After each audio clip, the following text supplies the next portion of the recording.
Libya is set to host its first international soccer match against Tunisia on its soil after 7 years following lifting of security restrictions in the country by African soccer leaders.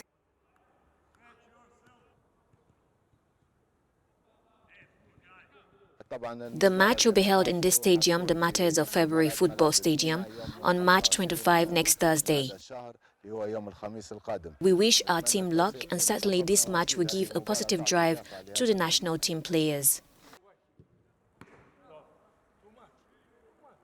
The Tunisian Soccer Federation confirmed on Thursday that the national team would travel to Benghazi for the 2021 African Cup of Nations qualifier, arriving the day before kickoff. Since the start of Libya's second civil war in 2014, the country's clubs have played their international matches abroad, including Egypt and Tunisia.